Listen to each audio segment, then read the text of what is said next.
에스겔 47장 1절에서 5절 말씀을 봉독하겠습니다.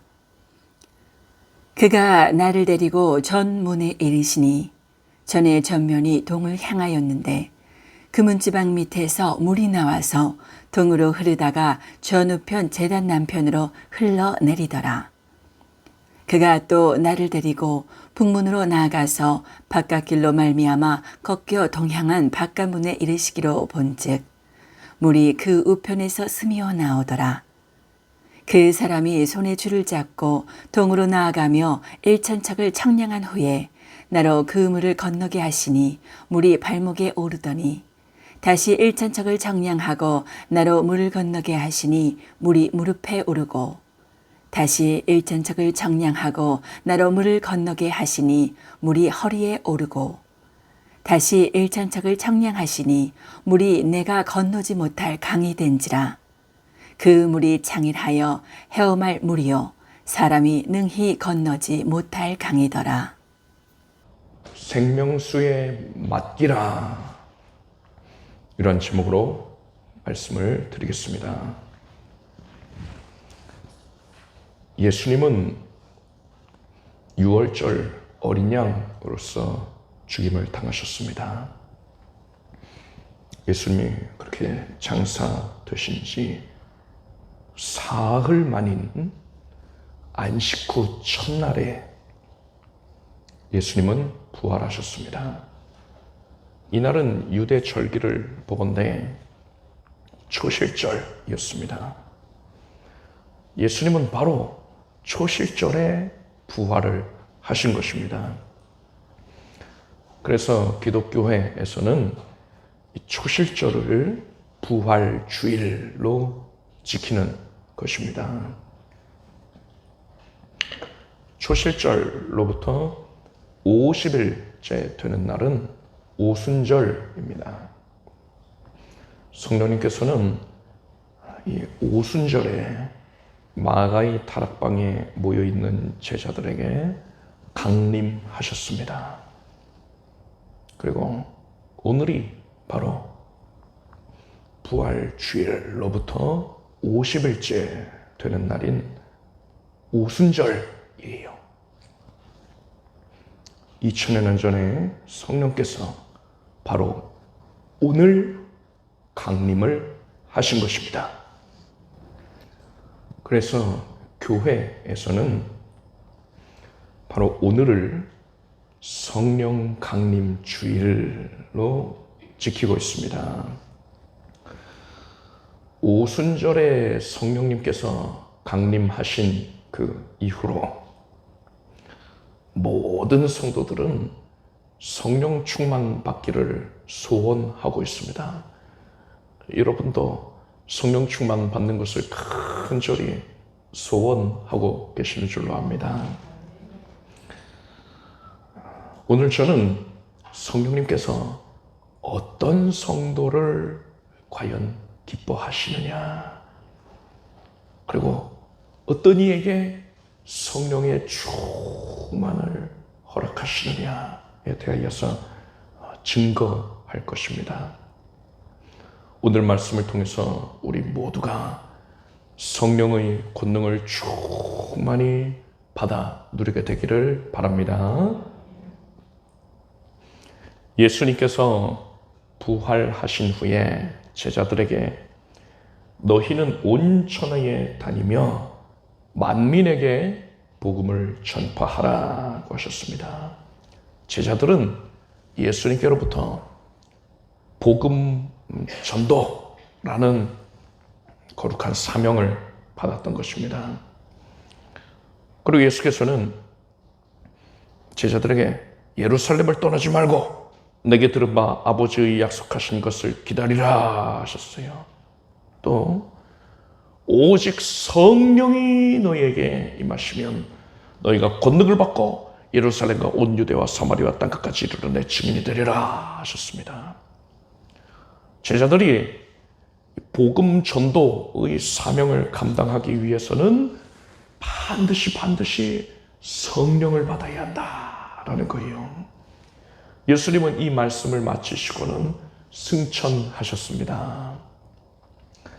예수님의 제자들은 대부분 갈릴리 출신이었습니다. 그래서 예수님이 이 세상을 떠나가셨으니까, 하늘로 오르셨으니까는 이제 제자들은 이곳에 남아있으면 뭐 아는 사람도 없는데 뭐합니까? 이제 갈릴리로, 자기들 고향으로 돌아가는 게 당연해 보였습니다. 그렇지만 제자들은 예수님이 명령하신 대로 예루살렘에 머물러 있었습니다. 당시에 예루살렘에는 예수님을 죽인 대제사장의 무리들이 있었습니다. 이들은 예수님의 제자들이 예수님이 부활하셨다라는 소식을 백성들에게 전하게 될까봐 몹시도 염려하였습니다. 그래서 예수의 제자들을 잠재적인 위험 인물들로 여기고서 어떻게라도 꼬투리를 잡아서 그들을 체포하려고 벼르고 있었던 겁니다. 예수님이 처형당하신 죄목은 로마에 대한 반역죄였습니다. 로마 황제를 부인하고 자기 스스로를 왕이라 했다는 것이지요. 그래서 예수님을 따르는 자들은 대표적으로 이 제자들 있지 않습니까? 예수님에 따르는 자들에 대해서는 그들도 예수님과 동일하게 반역죄로 처형을 할 수가 있는 겁니다. 따라서 제자들이 이런 상황인데도 불구하고 갈릴리로 돌아가지를 아니하고 예루살렘에 머물러 있었다라는 것은 그들이 이러한 생명의 위협에도 불구하고 예수님의 말씀에 순종하기를 결단했다.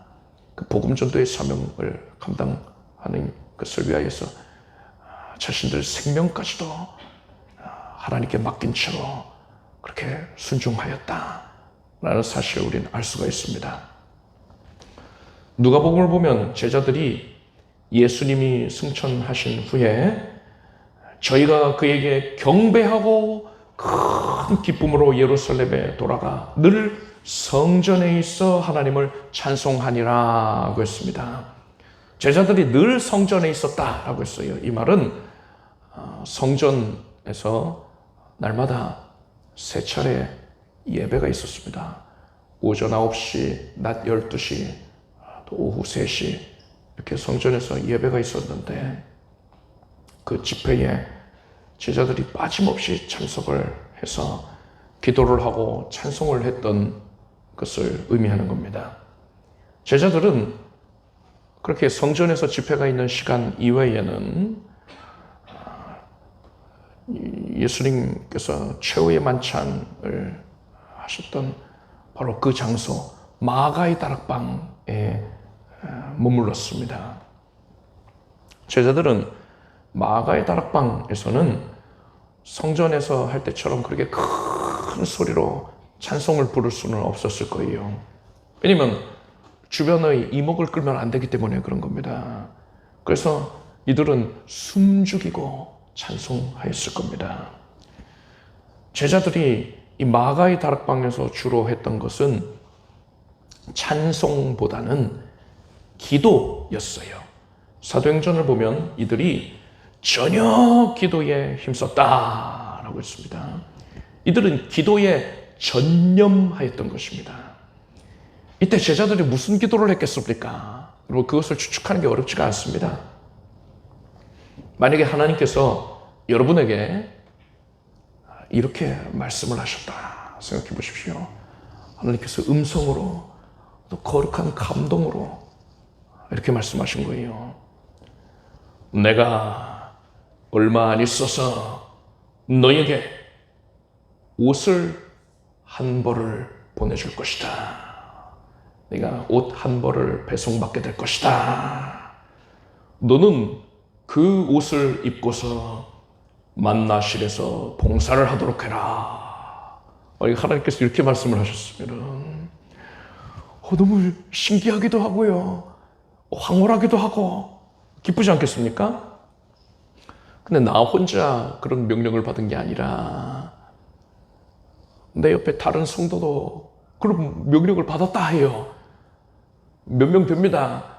그러면은 그런 성도들이 함께 모여서 그 옷이 배송되기를 기다리면서 함께 기도를 하지 않겠습니까? 이때에 만약 여러분이라면 모여서 무슨 기도할 것 같습니까? 1차적인 제목은 하나님께서 나에게 맡기신 일, 하나님이 내게 주신 사명, 그것을 잘 감당하게 해달라 하는 것이겠죠. 하나님, 저한테 만나실 봉사를 하라고 하셨습니까? 내가 만나실 봉사를 잘 할 수 있게 해주시옵소서. 이렇게 기도를 하지 않겠습니까? 그리고 어떤 분들은 여기에서 이제 한 걸음 더 나아가서 하나님이 약속하신 바로 그 옷이 하루라도 빨리 배송되게 해주십시오. 이렇게 기도를 하는 분도 분명 계실 거란 말입니다. 이분이 이렇게 옷이 빨리 오게 해주세요 기도를 하는 것은 뭐 새 옷을 입는 걸 즐겨하기 때문이 아니에요.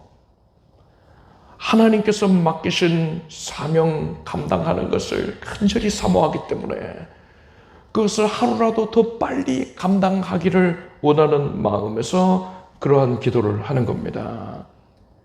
즉 옷이 빨리 도착하게 해주세요 라고 기도를 하는 것은 하나님이 맡긴 사명에 대한 열의가 가득한 것을 표현하는 방식인 것입니다. 다시 마가의 다락방으로 돌아와서 생각해 보겠습니다. 제자들은 마가의 다락방에서 무슨 기도를 했겠습니까? 예수님께서 그들에게 복음을 증거하라 이렇게 명령을 하셨으니까 그들은 복음 전도의 사명을 잘 감당하게 해달라고 기도를 했을 겁니다. 그리고 또한 제자들은 예수께서 너희 천부께서 구하는 자에게 성령을 주시지 않겠느냐 하셨으니까 이 말씀을 떠올리면서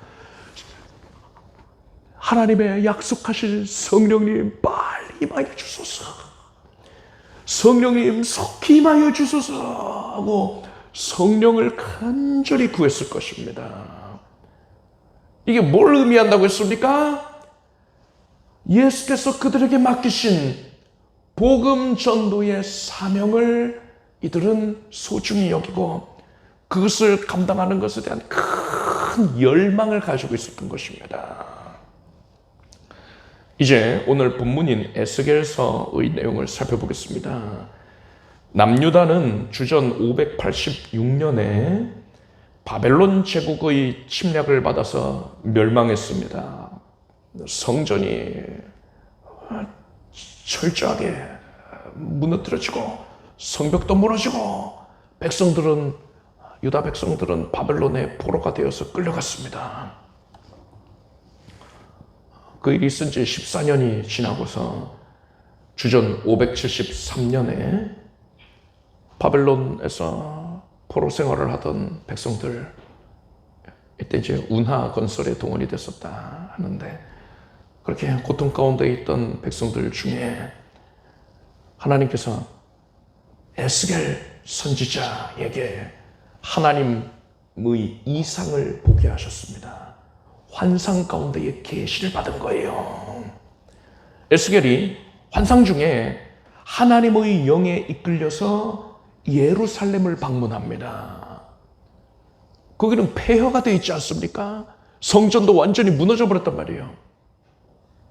그런데 그곳에 성전이 서 있는 겁니다. 그러니까 이것은 영적인 의미다라는 걸 우리가 알 수 있죠. 에스겔은 천사의 인도를 받아서 그곳에 서 있는 성전을 둘러보았습니다. 그리고 이제는 성전 밖으로 나왔어요. 여기서부터가 바로 오늘 본문의 시작인 것입니다. 성전 문 아래에서 물이 스며나오고 있었습니다. 천사는 에스겔에게 네가 1,000척을 나아가라 했어요. 1,000척은 약 530m입니다. 그래서 에스겔이 성전으로부터 1,000척, 그러니까 530m를 떨어진 곳에 왔습니다. 천사는 에스겔에게 물에 들어가 보라 했어요. 에스겔이 물에 들어갔더니 물의 깊이가 발목에 차오르는 정도였습니다. 깊지가 않은 거죠. 성전에서 솟아나온 물이 그 정도 채워져 있었던 겁니다. 그런데 원어를 보니까 발목이 아니라 발바닥에 물이 닿는 정도였다라는 걸 알 수 있어요. 그저 물이 찰방찰방한 정도에 불과했던 겁니다. 천사는 에스겔을 물에서 나오게 했습니다. 그리고 에스겔에게 1,000척을 더 나아가서 그곳의 물에 들어가라 합니다. 그랬더니 그 1,000척 더 나아간 곳에 물에 들어갔더니 에스겔의 무릎까지 물이 잠기는 겁니다. 아까보다 수심이 깊어졌어요. 그리고 거기서 또 1,000척을 나아가서 그곳에 물에 들어갔더니 물이 허리에 닿는 겁니다. 그리고 거기서 또 1,000척을 나아갑니다. 그렇게 성전에서 약 2.1km 가량 떨어진 지점에 가보니까 그곳은 물이 창일하여서 헤엄칠 만한 물이요, 사람이 걸어서는 절대로 건널 수가 없는 강이 되어 있었습니다. 사람이 거기 들어가면 온몸이 완전히 잠기게 되는 거예요. 큰 강이 되어 있었습니다. 에스겔은 47장 7절에서 내가 돌아간 즉 강 좌우편에 나무가 심이 많더라 했습니다. 이 강물이 강의 주변에 생명을 주었던 겁니다. 그래서 강 주변은 생명으로 충만하였던 거예요. 사도 요한은 요한계시록에서 새 예루살렘의 정경에 대하여서 이렇게 묘사를 하고 있습니다. 또 저가 수정같이 맑은 생명수의 강을 내게 보이니 하나님과 및 어린 양의 보좌로부터 나서 길 가운데로 흐르더라. 강 좌우에 생명나무가 있어 12가지 실과를 맺히되 달마다 그 실과를 맺히고 그 나무 잎사귀들은 만국을 소성하기 위하여 있더라 했습니다. 여러분, 이게 바로 에스겔이 환상 중에 보았던 그 물의 정체예요. 새 예루살렘 성에서 흐르고 있던 물이 바로 에스겔이 보았던 그 물인 겁니다. 즉 에스겔은 예수 그리스도의 보좌로부터 솟아나오는 생명수의 강을 보았던 거예요. 에스겔은 47장 8절 9절을 보니까 그가 내게 이르시되 이 물이 동방으로 향하여 흘러 아라바로 내려가서 바다에 이르리니 이 흘러내리는 물로 그 바다의 물이 소성함을 얻을지라. 이 강물이 이르는 곳마다 번성하는 모든 생물이 살고 또 고기가 심이 많으리니 이 물이 흘러들어가므로 바닷물이 소성함을 얻겠고 이 강이 이르는 각처의 모든 것이 살 것이며 라고 했습니다. 생명수가 아라바의 바다를 살아나게 한다라는 거예요. 여러분이 아라바의 바다는 사해를 의미합니다. 사해에 대해서는 우리가 몇 주 전에 자세하게 살펴봤지요. 사해는 해수면, 그러니까 바닷물의 높이보다도 무려 418m나 낮은 지역에 위치해 있습니다. 너무나도 낮은 지역이기 때문에 사해로 유입된 요단강의 물은 사해 밖으로 빠져나가지를 못해요. 흘러나가지를 못합니다. 그저 더운 날씨에 증발이 될 뿐입니다. 그 결과 어떻게 되느냐, 사해는 내륙에 있는 호수인데도 불구하고 염분의 농도가 바닷물보다도 10배나 높게 됐어요. 그래서 그 염도가 31.5%에 달합니다. 그럼 100g 물을 뜨면 거기에 31.5g이 소금이라는 거예요. 물이 너무나 짜기 때문에 생명이 살 수가 없어서 죽은 호수가 되어버렸습니다. 그런데 에스겔이 지금 보고 있는 생명수의 강은 그렇게 죽어있는 이 사해조차도 변화시켜서 생명으로 충만하게 한다라는 겁니다. 성령님께서 오순절에 이 마가의 다락방에 임하신 그 사건과 또 에스겔이 본 생명수 환상을 통해서 우리는 하나님께서 어떤 자를 기뻐하시는가, 그리고 누구에게 성령의 충만을 허락하시는가를 알 수가 있습니다. 마가의 다락방에 모인 제자들은 복음 전도, 하나님이 맡기신 그 복음 전도의 사명을 감당하는 것에 대한 열망을 가지고 있었다라고 했습니다.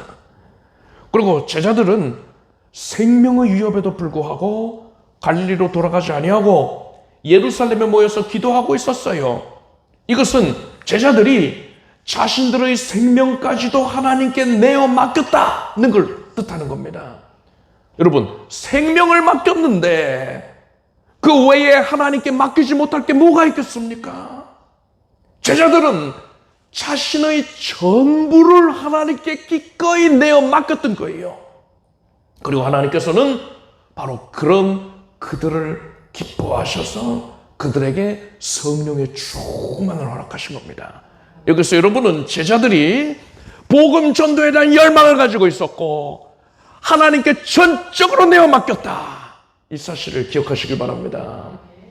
에스겔의 생명수 환상에서 생명수는 하나님께서 베푸시는 은혜를 상징하고 있습니다. 그리고 사해는 하나님의 은혜를 누리지를 못하고 있는 죽은 심령들, 즉 불신자를 의미하고 있습니다. 생명수의 그 물의 양이, 수량이 성전에서 가까운 곳에는 어땠습니까? 찰방찰방할 정도였잖아요. 물이 별로 없었어요. 성전에서 멀어질수록 수량이 급격하게 많아졌습니다. 성전에 가까워질 때는 수량이 적고 머니까 많아진다. 이 물은 하나님의 은혜다라고 했으니까는 어떤 성도님은 오늘날의 성전이 하나님의 교회를 뜻할 수도 있으니까는 하나님의 은혜를 많이 받으려면 교회에서 멀리 살아야 되나 보다. 집 구할 때에 교회에서 가고 좀 먼 곳을 구해야 되나 보다, 이렇게 생각할 수도 있는데 그거 아니에요.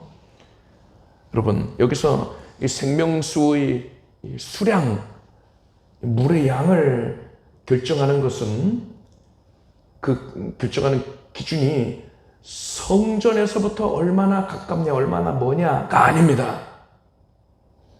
생명수가 향하고 있는 곳이 어디입니까? 그 목적지가 어디예요? 사해였잖아요. 생명수의 이 수량을 결정하는 것은 사해와의 거리였던 겁니다. 성전과의 거리가 중요한 게 아니고요, 사해와 얼마나 가까이 있느냐, 그것에 따라서 수량이 결정된다는 거예요. 사해에서 너무 멀리 떨어져 있으면 그럼 수량이 적은 겁니다. 사해와 가까이 붙어 있으면 수량이 급격히 많아져서 크고 깊은 강을 이루었던 것입니다. 이게 뭘 의미하는 겁니까? 성도가 사해에서부터 멀리 떨어져 있다라는 것은 이 성도가 불신자가 구원 얻는 것에 대해서 일절 관심을 갖고 있지 아니한 것을 의미합니다. 복음을 전하는 것에 대한 열의가 전혀 없는 거예요. 그래서 그저 교회에 출석하는 것에만 만족을 하고 있는 그런 상태인 것입니다. 이런 마음을 가진 성도는 성령의 은혜를, 앞에서 뭐라고 했습니까? 찰방찰방하다 그랬잖아요. 성령의 은혜를 저렇게 적은 양밖에 누릴 수가 없는 겁니다. 얕은 물웅덩이에서 아이들 노는 것처럼 찰방찰방 뛰돌면서, 그러면서 성령 충만을 주소서, 성령의 불이여 하고 있는 거예요. 그런데 성도가 예수님께서 명령하신 대로 불신자에게 복음을 전하는 것에 대한 열의가 가득한 상태로서 그의 심령이 불신자에게 가까이 다가가 있다면 하나님께서는 그를 크고도 깊은 생명수의 강 앞에 세워주시는 것입니다. 여러분, 생명수의 강 앞에 서게 되었다면 이제는 뭘 해야 합니까? 천사가 에스겔에게 뭘 하라고 그랬어요? 강으로 들어가야 되는 거예요. 강에 그저 우두커니 멀뚱히 있어서 구경만 하면 의미가 없고요. 생명수 강으로 들어가야 됩니다. 그저 난 여기까지가 좋아 하고서 무릎까지만 들어가려고 할 게 아니라 나의 전부가 온전히 잠기도록 주저하지 말고 다 들어가야 돼요. 생명수 강에 푹 온전히 잠겨야 되는 겁니다. 생명수에 나 자신을 온전히 내어 맡겨야 되는 겁니다. 내가 내 힘으로 하나님이 주신 사명을 감당하려고 한다면 그것은 고역이 됩니다. 그것만큼 힘든 일도 없어요. 여러분, 하나님의 사명을 감당하는 일들 중에 내게 고생이야, 십자가 짊어짐이 내게 고생이라, 이렇게 괴로워만 하고 있는 이가 있다면, 뭐 그런 괴로움으로 항상 일관되어 있는 이가 있다면 그는 자기 힘으로 그 사명을 감당하려 하기 때문에 그런 겁니다. 이런 모습은 결국에는 실패하게 됩니다. 전도도 마찬가지. 하나님이 우리에게 주신 가장 대표적인 사명 아닙니까? 전도. 우리 모두가 그 사명을 받았단 말입니다.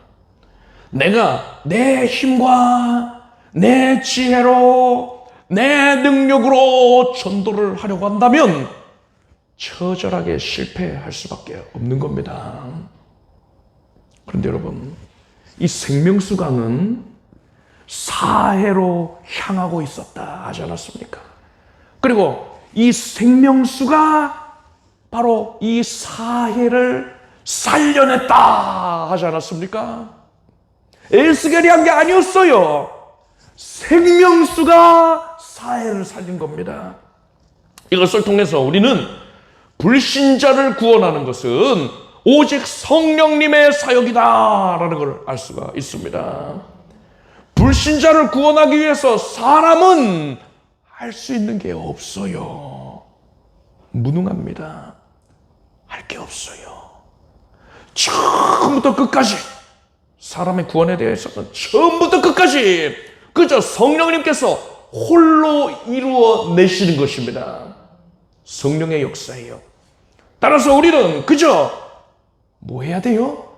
생명수에 들어가서 나 자신을 온전히 맡기기만 하면 되는 겁니다.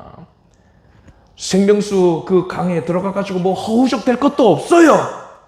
발버둥을 치려 하고 내 의지대로 어딘가로 헤엄쳐 가려고 하는 것은 오히려 성령님께서 일하시는 데에 방해만 될 뿐이란 말입니다. 우리는 그저 생명수 강의 흐름에 나를 온전히 내어 맡기기만 하면 되는 겁니다. 제자들은 생명의 위협 앞에서도 예수님의 명령, 예루살렘에 머물러라, 성령 받기를 기다리라, 이 말씀에 순종했다고 하지 않았습니까? 그처럼 우리는 그저 성령님께 모두 맡긴 채로 순종하고 또 순종하면 되는 겁니다. 그럴 때에 우리는 비로소 생명수 강가에 그저 구경하는 자가 아니라 그 안에 들어가 있는 자가 되는 것이고, 그 생명수가 사해로 흘러들어가서 사해가 살아나는 것을 목격하게 되는 겁니다. 불신자가 구원을 얻는 성령의 역사를 목격하게 되는 거예요. 여러분, 이 일에 대해서 우리가 무슨 공로가 있겠습니까? 우리는 그저 전도에 대한 뜨거운 열망, 이 열망을 가진 채로 생명수 강에 서서 이제는 성령께 다 내어 맡긴 채로 생명수 강에 들어간 것밖에 없어요. 불신자를 구원한 것은 오직 성령님께서 홀로 해내신 것입니다. 우리는 아무 공로가 없는 거예요. 그런데도 성령님께서는 그런 우리들에게 참으로 수고했다. 네가 나의 동역자다. 수고한 대로 상을 받으라. 이렇게 칭찬을 해주시는 것입니다. 여러분은 전도에 대한 이 뜨거운 열망을 갖는 것, 이게 바로 크고 깊은 생명수 강가로 나아가는 것임을 분명히 하시길 바랍니다. 그렇게 나아가서는 뭘 해야 된다고요? 성령님께 다 내어 맡기십시오. 생명까지도 성령님께 온전히 다 맡기고서 그저 순종하는 거예요. 그럴 때에 생명수 강에 들어가서 성령의 권능을 누리게 되는 것입니다. 여러분, 이 시간에 나 스스로를 솔직하게 돌아보시기 바랍니다. 나는 지금 성령으로 충만해서 하나님의 권능을 풍족하게 누리며 살고 있었습니까?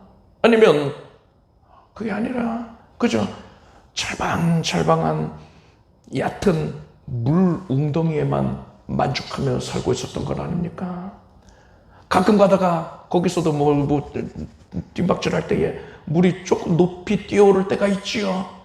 물이 뛰어 올라가지고서는 뭐 볼을 적실 때도 있을 겁니다. 그러면은 그것 가지고서 성령 충만 받았네, 할렐루야, 이렇게 착각하고 있었던 건 아닙니까? 몇 해 전에 제가 저희 아이를 데리고서 한 식당을 갔는데, 그 식당은 입장할 순서를 기다리는 손님들이 지치지 않도록 대기실에 쿠키를 비치를 해놨어요. 근데 쿠키가 되게 맛있어 보이더라고요. 초코 쿠키에다가 또 무슨 쿠키도 있고 막 그럽니다. 저녁 먹을 시간이 조금 지난 상태였습니다. 굉장히 배가 고프지요. 그래서 저희 아이가 그 쿠키를 참을 수가 없으니까는 집어서 먹었습니다. 굉장히 배고파했기 때문에 말릴 수가 없었어요. 저도 뭐 덩달아서 같이 쿠키를 먹었습니다. 그런데 아이가 이 쿠키를 몇 개 집어 먹더니, 아빠, 이 집 맛있네요. 다음에 또 와요. 이러는 거예요. 아이는 이 식당에 그저 이 쿠키 먹으러 온 줄 알고 있었던 거예요. 이 식당에는 굉장히 맛있는 음식이 마련이 되어 있는데 아이는 그저 이 쿠키가 전부라고 생각을 하고서는 쿠키만으로 만족을 했던 겁니다. 우리가 하나님 앞에서 이런 모습을 보이고 있는 것이 아닌가 돌아봐야 됩니다. 하나님은 우리에게 크고도 깊고도 풍성한 은혜를, 넘치는 생명수 강의 은혜를 예비해 놓으셨습니다. 그런데 우리가 그것을 누릴 생각조차 하지 않고 현재 누리고 있는 그 작은 물웅덩이, 찰방찰방한 것을 만족을 하고 있다면 하나님께서 얼마나 안타까워하시겠어요. 그동안 우리가 성령 충만을 제대로 누리지를 못했다면 그 이유가 뭡니까? 첫째는 하나님이 허락하신 그 크고도 깊은 생명수 강가로 나오질 않았기 때문에 그런 거예요. 우리가 하나님께 받은 은혜를 불신자들에게 전하여 줄 생각을 하질 않았기 때문인 겁니다. 우리는 사해를 찾아가야 돼요. 성전에만 머물러 있으려 할 것이 아니라 사해로 가까이 나아가야 되는 겁니다.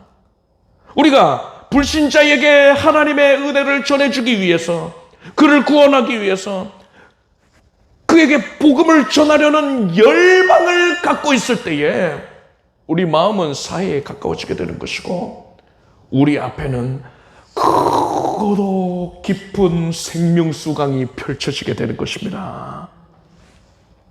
그렇게 생명수 강에 서게 되었으면 이제 뭘 해야 된다고요? 강에 들어가야 됩니다. 성령님께 나 자신을 온전히 내어 맡겨야 되는 거예요. 내 의지대로, 내 뜻대로 하려는 생각을 완전히 버리고서 성령의 뜻에 전적으로 순복을 해야 하는 것입니다. 바로 그때에 우리는 생명수 강에 온전히 잠기게 되어서 진정한 성령의 충만을 누리게 되는 겁니다. 마가복음 16장 말씀 보니까 제자들이 나가 두루 전파할세 주께서 함께 역사하사 그 따르는 표적으로 말씀을 확실히 증거하시니라 했습니다. 성령님께서 이렇게 복음 전도의 열심을 가지고서 복음 전도에 매진하는 이들, 성령께 온전히 내어 맡긴 채로 매진하는 이들, 이들을 복음 전도의 도구로 삼아 주시고 그의 삶 가운데에 권능을 나타내시는 것입니다. 불신자가 구원을 얻게 됩니다. 귀신이 쫓겨가게 됩니다. 질병이 치료를 받게 되는 것이고 문제가 변하여서 축복이 되는 역사가 따르게 되는 겁니다. 여러분, 지금 이러한 권능의 제목들 이런 것을 언급을 했는데 이것 오늘날의 이 마지막 때에 그런 눈에 보이는 현상들 그것 자체에만 연연하면 큰일 납니다. 마지막 때에 저 그리스도와 또 거짓 선지자도 그런 일을 행할 것이라고 예언되어 있지 않습니까?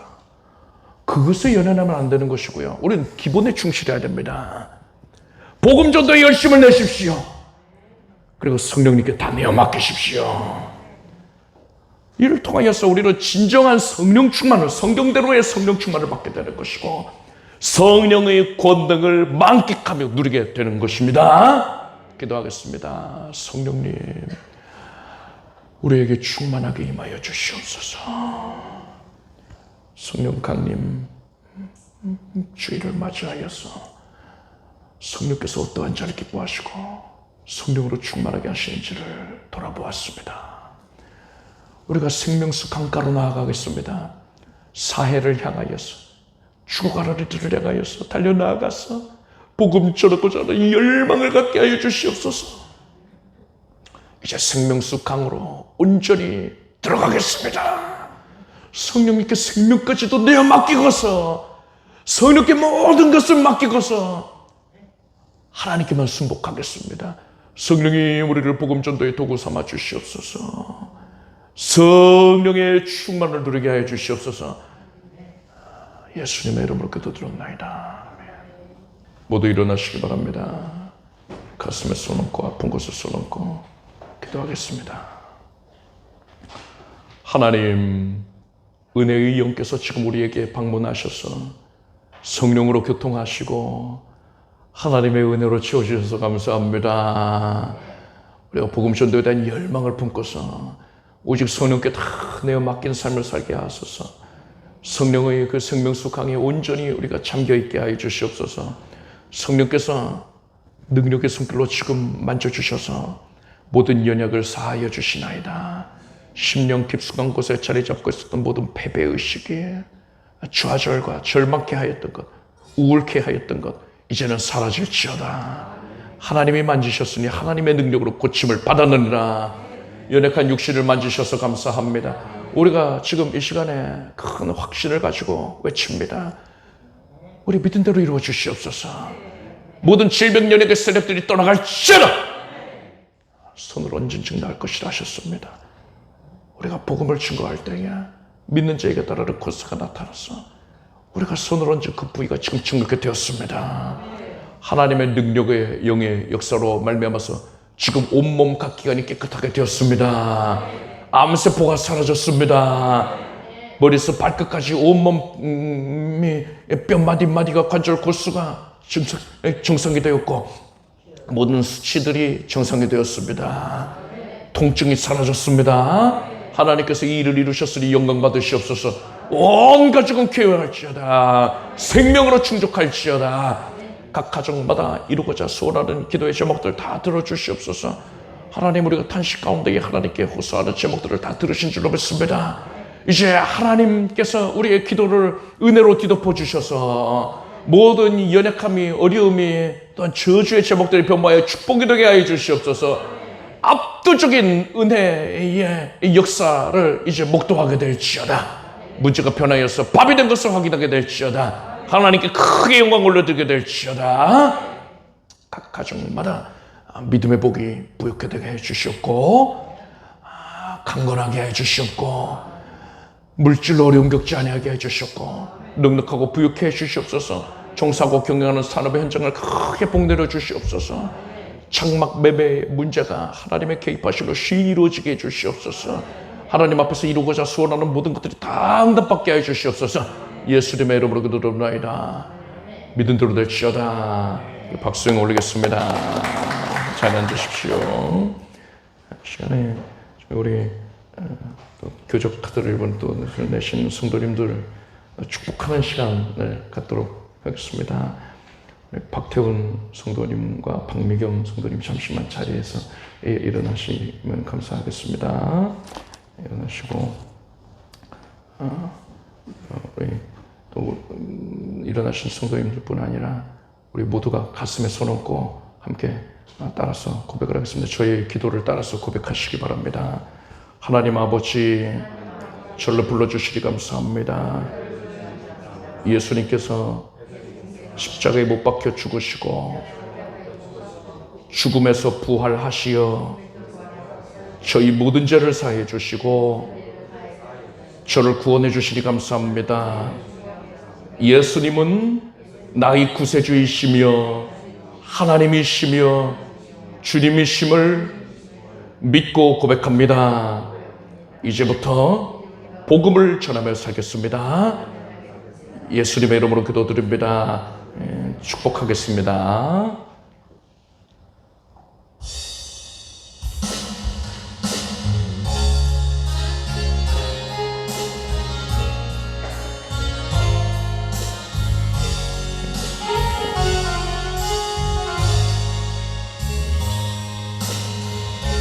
당신은 하나님의 언약 안에 있는 축복의 통로,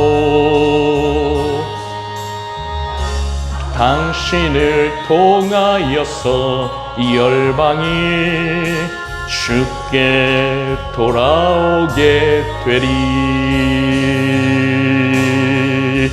당신은 하나님의 언약 안에 있는 축복의 통로, 당신을 통하여서 열방이 주께 예배하게 되리. 축복합니다. 할렐루야. 잘 앉으시기 바랍니다. 앞으로도 또 온 마음 다해서 또 축복해 주시고 기쁘게 또 반갑게 맞이해 주시기 바랍니다. 하나님께 정성을 담아서 예물을 드리도록 하겠습니다. 드리신 예물 위해 축복기도 하겠습니다. 하나님, 기쁨과 정성으로 감사의 마음 담아서 하나님께 예물을 올려드립니다.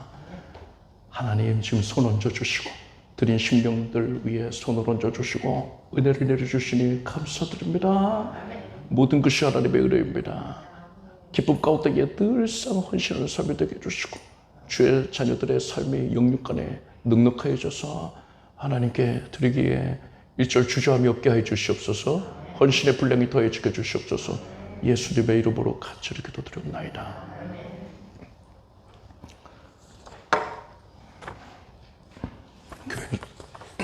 교회 소식을 말씀드리겠습니다. 다음 주일에는 성찬 예배를 드립니다. 오늘은 사경회 빌립보서 골로새서 말씀을 배우겠습니다. 또 예배위원 확인하시고 준비해 주시기 바랍니다. 요한복음 11장 40절을 우리가 함께 읽겠습니다. 예수께서 가라사대 내 말이 내가 믿으면 하나님의 영광을 보리라 하지 아니하였느냐 하신대. 이번 주에 마가복음과 누가복음 말씀을 읽으시길 바랍니다. 모두 자리에서 일어나셔서 성령 부르시겠습니다.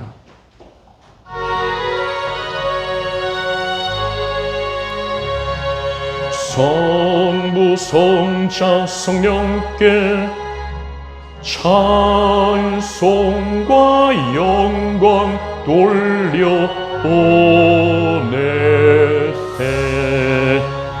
태초로 지금까지 또 영원 무궁토록 성삼위께 영광 영광.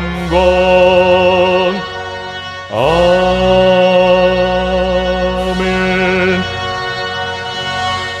우리 주 예수 그리스도의 무한하신 은혜와 하나님 아버지의 사랑과 성령님의 교통하심, 충만케 하시는 역사가 오늘 주일 예배에 믿음과 정성으로 함께한 살아가는 성도들 위해 영원토록 함께 없으기를 축원합니다.